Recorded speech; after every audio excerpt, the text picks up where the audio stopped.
கிறிஸ்துவுக்குள் பிரியமானவர்களே, கர்த்தராகிய இயேசு கிறிஸ்து நாமத்தில் உங்களுக்கு வாழ்த்து தெரிவித்துக் கொள்கிறேன். இந்த புதிய நாளிலும் உங்களை புதிய நன்மையினாலும் புதிய கிருபைகளினாலும் உங்கள் ஒவ்வொருவரையும் ஆசீர்வதிப்பாராக. இன்றைக்கும் உங்களோடு கூட பேசுகிற வார்த்தை மீகா 7ஆம் அதிகாரம் 15ஆம் வசனம். மீகா 7th chapter verse 15. உன்னை அதிசயங்களை காண பண்ணுவேன் என்று சொல்லி இந்த காலை நேரத்தில் அப்பா பேசுறாங்க. இன்னைக்கு அநேகருடைய வாழ்க்கையில சோர்வு இருக்கும். எனக்கு ஒரு அதிசயம் நடக்காதா, எனக்கு ஒரு அற்புதம் நடக்காதா, நான் ரொம்ப சோர்ந்து போயிருக்கேனேன்னு சொல்லி அநேகர் சோர்ந்து போயிருக்கலாம். அநேகருடைய வாழ்க்கையில பயம் இருக்கலாம். அநேகருடைய வாழ்க்கையில குழப்பம் இருக்கலாம். இந்த குழப்பத்துல இருந்து எப்படி வெளியே வருவேன் தெரியலையேன்னு சொல்லி கலங்கி போயிருக்கலாம். உங்களுடைய எதிர்பார்ப்பெல்லாம் நடக்காம எதிர்பார்ப்பின்மையாக இருக்கலாம். இப்படி அநேக குழப்பத்தின் சூழ்நிலையில, போராட்டத்தின் சூழ்நிலையில இந்த காலை நேரத்துல நீங்க பார்த்து கொண்டு இருக்கீங்க. இன்றைக்கு அப்பா உங்களை பார்த்து தான் சொல்றாங்க, உன்னை அதிசயங்களை காண பண்ணு. சர்வ வல்லமுள்ள தேவனாகிய கர்த்தராகிய இயேசு கிறிஸ்து அப்பா சொல்றாங்க, உன்னை அதிசயங்களை காண பண்ணுவேன். இது இந்த மனிதனுடைய ஜோஸ்பாலுடைய வார்த்தை அல்ல. சர்வ வல்லமுள்ள தேவனாகிய கர்த்தராகிய இயேசு கிறிஸ்து, ஜீவனுள்ள தகப்பன், உங்க அப்பாவோட வார்த்தை. அப்பா சொல்றாங்க, உன்னை அதிசயங்களை காண பண்ணுவேன். மீண்டுமாய் அந்த வசனத்தை பார்க்கலாம். மீகா 7:15, மீகா 7:15. நீ எகிப்து தேசத்திலிருந்து புறப்பட்ட நாளிலே நடந்தது போலவே உன்னை அதிசயங்களை காண பண்ணுவேன் என்று சொல்லி இந்த காலை நேரத்தில் அப்பா பேசுறாங்க. எகிப்து என்பது ஒரு அடிமைத்தனம். அந்த அடிமைத்தனத்திலிருந்து அப்பா என்ன பண்ணாங்க, இஸ்ரவேல் ஜனங்களுக்கு விடுதலை கொடுத்தாங்க. இன்றைக்கும் அநேகர் அடிமைத்தனத்திலிருந்து நீங்க பார்த்து கொண்டு இருக்கலாம். இந்த பாவத்தை விட முடியல, இந்த கோபத்தை விட முடியல, இந்த காசிப் பேசுறதை என்னால விட முடியல. இப்படி அநேக குற்றங்குறைகள் உங்களுக்கும் அப்பாவுக்கும் மாத்திரம்தான் தெரியும். இந்த காலை நேரத்துல அப்பா உங்களுக்கு நல்ல செய்தி சொல்றாங்க. அந்த அடிமைத்தனத்திலிருந்து உங்களுக்கு விடுதலையை கொடுத்து அதிசயத்தை செய்வேன் என்று சொல்றாங்க. இஸ்ரவேல் ஜனங்களை விடுதலையாக்குவதற்கு அந்த எகிப்து பார்வோனுக்கு 10 விதமான வாதைகளை அப்பா கொடுத்தாங்க. நான் ஏற்கனவே உங்களுக்கு சொல்லியிருக்கிறேன். இந்த 10 விதமான வாதை என்பது அவர்கள் கும்பிடுகிற முக்கியமான கடவுள்கள். ஏன் அப்பா அந்த 10 விதமான வாதைகளை கொடுத்து வெளியே அழைத்து கொண்டு வந்தாங்கன்னா, இவங்க 4 ஜெனரேஷனாக அங்க இருக்கிறாங்க. அவங்களுக்கு கர்த்தர் அப்பா யாருன்னு தெரியல. அப்பாவோட வல்லமை என்னன்னு தெரியல. அந்த முதல் ஜெனரேஷனுக்கு தெரிஞ்சது. அதுக்கப்புறம் இந்த 4வது ஜெனரேஷனுக்கு தெரியல. கர்த்தர்னு தெரியும், 10ல 1 இதுவும் ஒரு கடவுள்னு தெரியும். ஆனா அவர் எப்படி வல்லமை உடையவர் என்பது தெரியாது. அங்க எகிப்துல அநேக விக்கிரகங்கள் உண்டு. அதை எல்லாவற்றையும் அவர்கள் பார்த்து பார்த்து வளர்ந்ததுனால அதுதான் உண்மையான கடவுள்னு கூட அவங்க நினைச்சிருப்பாங்க. அப்பா அதெல்லாம் கடவுள் இல்ல, நான் தான் உண்மையான கடவுள் என்பதை ப்ரூவ் பண்ணுவதற்காக அவர்கள் முக்கியமாக வழிபடுகிற 10 விதமான கடவுள்களை, அது கடவுள் அல்ல, நான் தான் உண்மையான மெய்யான தெய்வம் என்று சொல்லி ப்ரூவ் பண்ணி எகிப்து தேசத்திலிருந்து அப்பா வெளியே கொண்டு வந்தாங்க. அப்பா வெளியே கொண்டு வரும் பொழுது அவர்களுக்கு பகலிலே மேகஸ்தம்பமாக இருந்தாங்க. பகல்ல வெயில் கொளுத்தும். இஸ்ரவேல் அந்த எகிப்து நாடுகள்ல நீங்க பார்த்தீங்கன்னா, இன்னைக்கு கூட நீங்க கல்ஃப் போனீங்கன்னா அங்க வெயில் பயங்கரமாக இருக்கும். அங்க பகல்ல நடமாடவே முடியாது. அப்படிப்பட்ட ஒரு வெயில் இருக்கும். என் பிள்ளைகள் அந்த வெயில்ல அழிந்து விடாதபடி அப்பா என்ன பண்ணாங்க, பகல்ல மேக ஸ்தம்பமாக இருந்து பாதுகாத்தாங்க.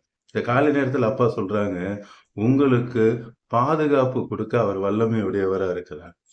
எந்த காரியத்திலும் நீங்க அழிந்து விடாதபடி, பகலிலே வெயிலாகிலும் இரவிலே நிலவாகிலும் உன்னை சேதப்படுத்துவதில்லை என்று சொல்லி அப்பா வார்த்தையில சொல்லியிருக்கிறார். எந்த தீங்கும் உங்களை அணுகாதபடி நான் பாதுகாப்பேன் என்று சொல்லுகிறார். எந்த வியாதிகளும், வெயில் நிமித்தம் அநேக ஸ்கின் டிசீஸ் வியாதிகள்லாம் வரும். இன்றைக்கும் அப்பா சொல்றாங்க, உங்களை எந்த பலவீனம் வராதபடி நான் பாதுகாத்துக் கொள்வேன். எப்படி இஸ்ரவேல் ஜனங்களை அப்பா பாதுகாத்தாரோ அதே போல பாதுகாப்பேன் என்று சொல்லுகிறார். இரவு நேரத்துல அங்க கடும் குளிராக இருக்கும். அந்த கடும் குளிர்லயே அநேக வியாதிகள், பலவீனங்கள் வரும். அப்பா அங்க அக்னி ஸ்தம்பமாக இருந்து அவர்களை பாதுகாத்தாங்க. அடுத்து அந்த எகிப்து இராணுவமே துரத்தி கொண்டு வந்தது. இதோட கதை முடிஞ்சதுன்னு சொல்லி அவங்க நினைச்சிருக்கலாம். அதே போல இன்னைக்கும் அநேகர் நீங்க இதோட என் கதை முடிஞ்சது, இனிமேல் என் வாழ்க்கையில ஒரு அற்புதம் நடக்காது, ஒரு அதிசயம் நடக்காது, இதிலேயே நான் மூழ்கி போய் அழிந்துடுவேன்னு சொல்லி பார்த்து கொண்டு இருக்கீங்க.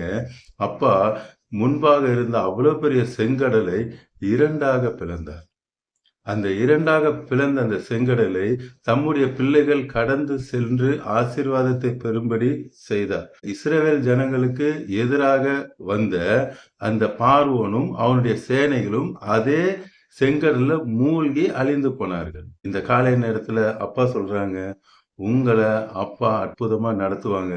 உங்களை பகைக்கிறவர்கள் ஒன்றுமில்லாமல் அழிந்து போவார்கள். இன்னைக்கு நினைச்சிட்டு இருக்கலாம், என்னமோ அவங்க ஜெயிக்கிற மாதிரி நினைச்சிட்டு இருக்கலாம். நீங்க அழுது கொண்டு பார்த்து கொண்டு இருக்கீங்க, நான் தோத்துக்கிட்டே இருக்கேனே, என் வாழ்க்கையில ஒரு விடிவு காலமே இல்லையே, நான் நல்லதுதான் செய்யறேன், ஆனா எனக்கு அவங்க துரோகம் செய்யறாங்க, கடவுளுக்கு கண் இருக்கா, என்னை பார்க்கவே மாட்டேன்றாரு அப்படின்னு சொல்லிலாம் நீங்க நினைச்சிட்டு இருக்கீங்க. அப்பாவுக்கு எல்லாம் தெரியும். உங்களை உயர்த்துவது அப்பாவுடைய சித்தம். நீங்க அதை நினைச்சு கலங்க வேண்டாம். அவங்க உங்களுக்கு விரோதமா யுத்தம் பண்றாங்க. உங்களுக்கு விரோதமா அநேக காரியத்தை செஞ்சுக்கிட்டு தான் இருக்காங்க. உங்க மேல தவறான பொய் புகார்களை கொடுத்து கொண்டு இருக்கிறாங்க. நீங்க இனிமேல் இதுல இருந்து எழும்பவே கூடாது, இதோட அழிந்து போயிடணும்னு சொல்லி அநேக உபாய தந்திரங்களை உங்களுக்கு விரோதமா செஞ்சிட்டு இருக்காங்க.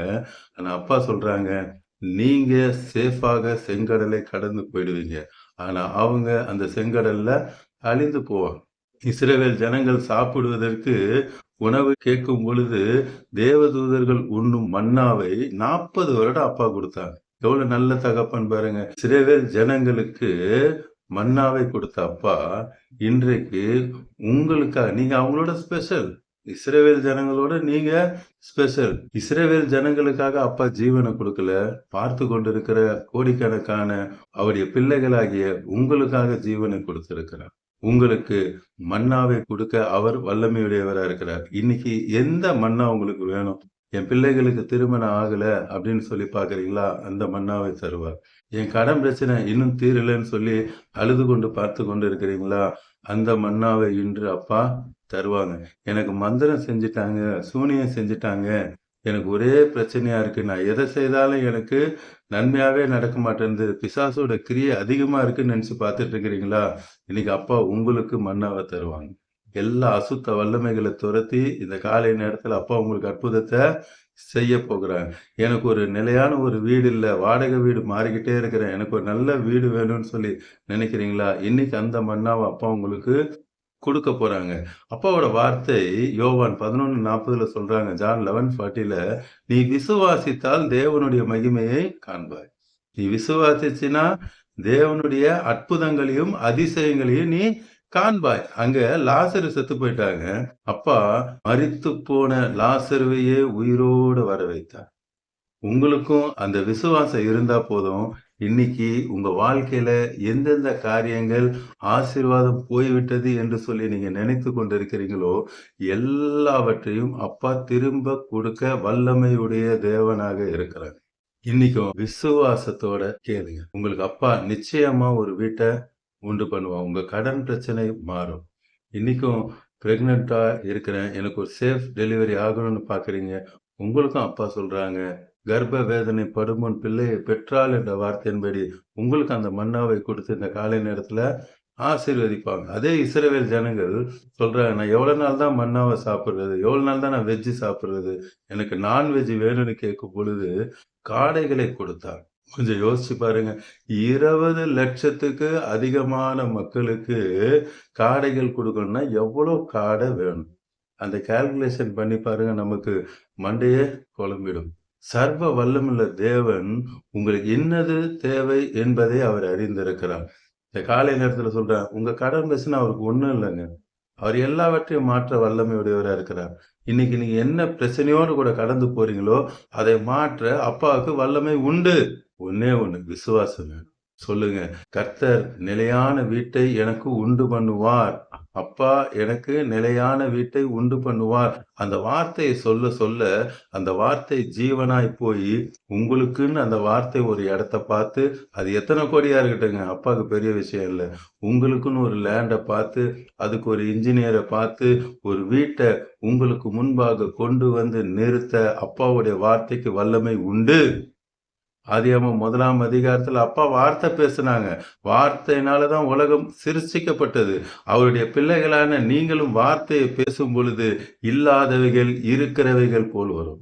இன்னைக்கு உங்க வாழ்க்கையில எந்தெந்த காரியங்கள் இல்லை என்று பார்த்து கொண்டிருக்கிறீங்களோ, அப்பா நிறைவான ஆசீர்வாதத்தை தருவாங்க. உங்களுடைய தீரா வியாதி இன்றோடு ஒழிந்து போகும். விசுவாசத்தோடு சொல்லுங்க, உங்க தழும்புகளால் எனக்கு சுகத்தை கொடுத்ததுக்காய் ஸ்தோத்திரம். உங்க தழும்புகளால் இந்த முட்டி வலி போனதற்காய் ஸ்தோத்திரம். உங்க தழும்புகளால தீராத இந்த பலவீனங்கள் போனதற்காய் ஸ்தோத்திரம். கல்லான இருதயத்தை எடுத்து போட்டு நவமான சதையான இருதயத்தை கொடுத்தேன்னு சொன்னீங்களே, என்னுடைய கல்லான கிட்னியை எடுத்து போட்டு நவமான சதையான கிட்னியை கொடுத்ததுக்காய் ஸ்தோத்திரம். உங்களுக்கு எந்த உறுப்பு செயலிழந்து டாக்டர் சொல்றாங்களோ அந்த வசனத்தில் அந்த உறுப்பை வைத்து நீங்க விசுவாசமாய் சொல்லும் பொழுது அந்த நொறுங்கிய உறுப்பை, கல்லான உறுப்பை எடுத்து போட்டு நவமான உறுப்பை கொடுக்க அப்பாவுக்கு வல்லமை உண்டு. இந்த காலை நேரத்துல பார்த்து கொண்டிருக்கிற கோடிக்கணக்கான அவருடைய பிள்ளைகளாகிய உங்களை பார்த்து அப்பா கேட்கிறாங்க, நான் அற்புதம் செய்வேன், நான் அதிசயத்தை செய்வேன்னு விசுவாசிக்கிறீங்களா? விசுவாசிக்கிறேன்னு சொல்றவங்க இப்பொழுது கண்களை மூடி கல்வாரி சிலுவையை பார்க்கலாம். இந்த நொடியே உங்களுக்கு அற்புதம் நடந்து விட்டது. அன்பின் பரலோக தகப்பனே, இந்த காலை நேரத்துல உங்க பிள்ளைகளோடு கூட பேசியிருக்கீங்க.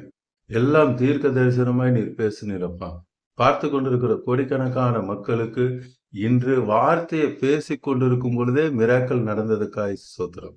எவ்வளோ பெரிய வியாதியா இருந்தாலும், மறிக்கிற வியாதியா இருந்தாலும் உங்களுடைய வார்த்தை நீங்க பேசிக் கொண்டிருக்கும் பொழுதே அவர்களுக்கு சுகம் வந்து விட்டதற்காக நன்றி. கடன் பிரச்சனை மாறினதற்காக நன்றி. திருமண தடைகளை உடைத்து அவர்களுக்கு திருமண ஒழுங்கை செய்கிறதுக்காக நன்றி. குழந்தை பாக்கியத்தை கொடுத்து ஆசீர்வதிக்கிறதுக்காக நன்றி. நிலையான வீட்டை கொடுத்து ஆசீர்வதிக்கிறதற்காக நன்றி. எல்லா மந்திரதந்திர கிரியைகள் அவங்க பிசினஸை விட்டு, அவங்க வீட்டை விட்டு எல்லாம் வெளியேறி ஓடி விட்டதற்காக இன்று இந்த நொடியே எல்லா அற்புதத்தையும் நீங்க செய்ததற்காக கோடிக்கணக்கான உங்களுடைய பிள்ளைகள் பார்த்து கொண்டிருக்கிறார். அவர்களையும் அவர் குடும்பத்தில் இருக்கிற எல்லாரையும் ரட்சித்து இந்த நாள் முழுவதும் அவர்களோடு கூட இருந்து வழி நடத்தி பெரிய காரியங்களை செய்ய போகிறதுக்காக நன்றி அப்பா. இயேசு நாமத்தில் ஜெபிக்கிற நல்ல பிதா. ஆமென், ஆமென். தொடர்ந்து பாருங்க, அப்பாவோட வார்த்தையை கேளுங்க, அநேகருக்கு ஷேர் பண்ணுங்க. எல்லோரும் ரட்சிக்கப்படட்டும், ஆசீர்வதிக்கப்படட்டும். God bless you all. Praise the Lord.